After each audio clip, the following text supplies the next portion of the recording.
The ever awaited first moment was the moment when I was convinced that I was not an individual at all. This is the start of a description of enlightenment, in the words of Sri Nisargadatta Maharaj himself. It comes from the translation of a little known book that was written by Nisargadatta and then later discovered and edited by Jean Dunn. The book is called Self Knowledge and Self Realization. And this is the passage where Nisargadatta describes the moment of self realization. The ever awaited first moment was the moment when I was convinced that I was not an individual at all.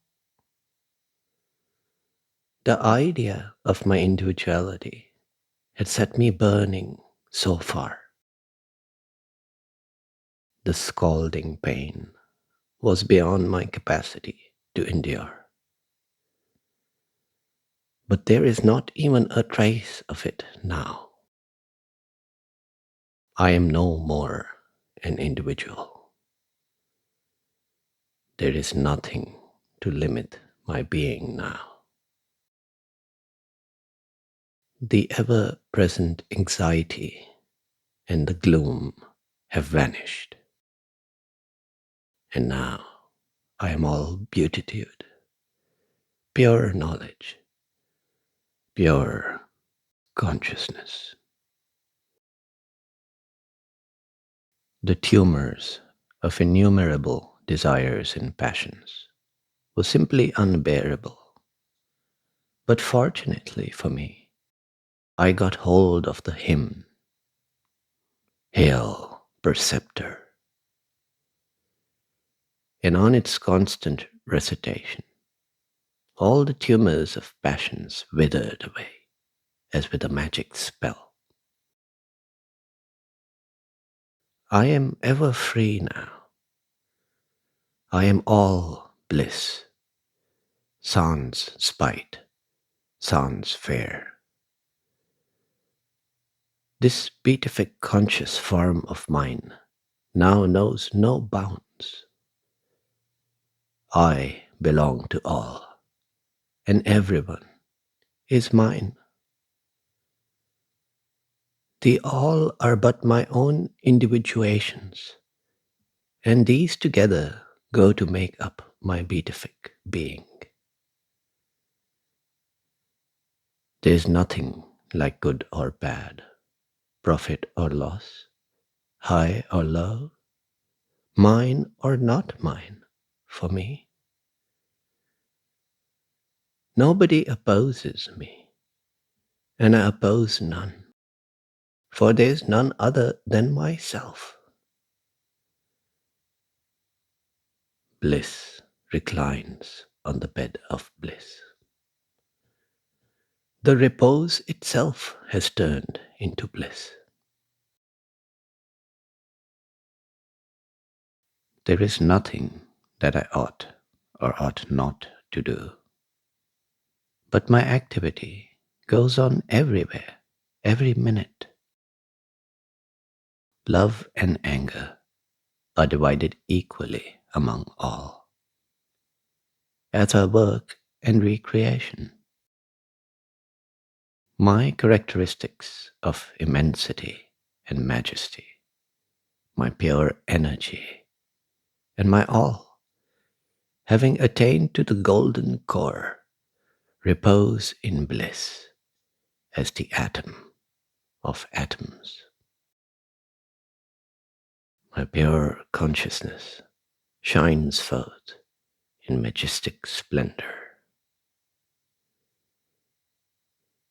Why and how the consciousness became self-conscious is obvious now. The experience of the world is no more of the world as such, but is the blossoming forth of the self-same conscious principle, God. And what is it? It is pure primal knowledge, conscious form, the primordial I consciousness that is capable of assuming any form it desires. It is designated as God. The world as the divine expression is not for any profit or loss. It is the pure, simple, natural flow of beatific consciousness. There are no distinctions of God and devotee, nor Brahman and Maya. He that meditated on the bliss and peace is himself the ocean of peace and bliss. Glory to the eternal truth, Satguru, the Supreme Self.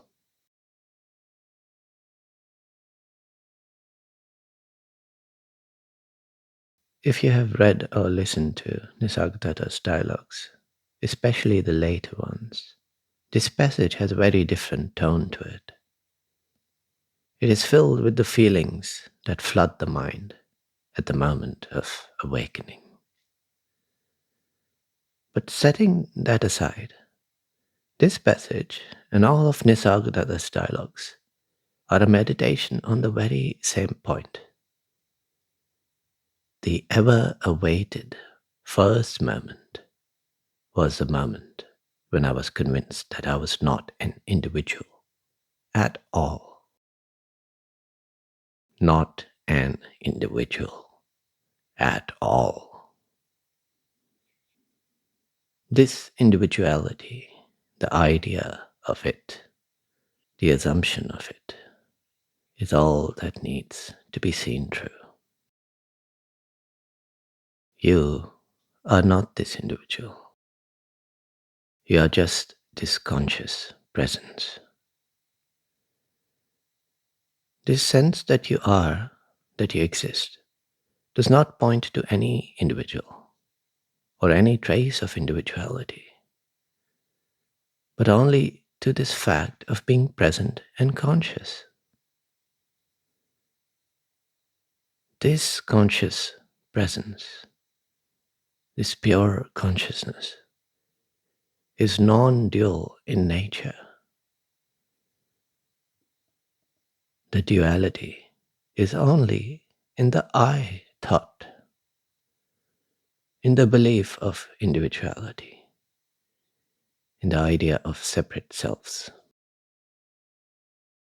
But seeing through this belief, or simply setting aside this I thought for a moment, it is clear that this conscious presence is non-dual in nature. By what dimension can pure consciousness be split in two? Into yours and mine. This is the Supreme Self that has no counterpart. Realizing this, he that meditated on the bliss and peace is himself the ocean of peace and bliss.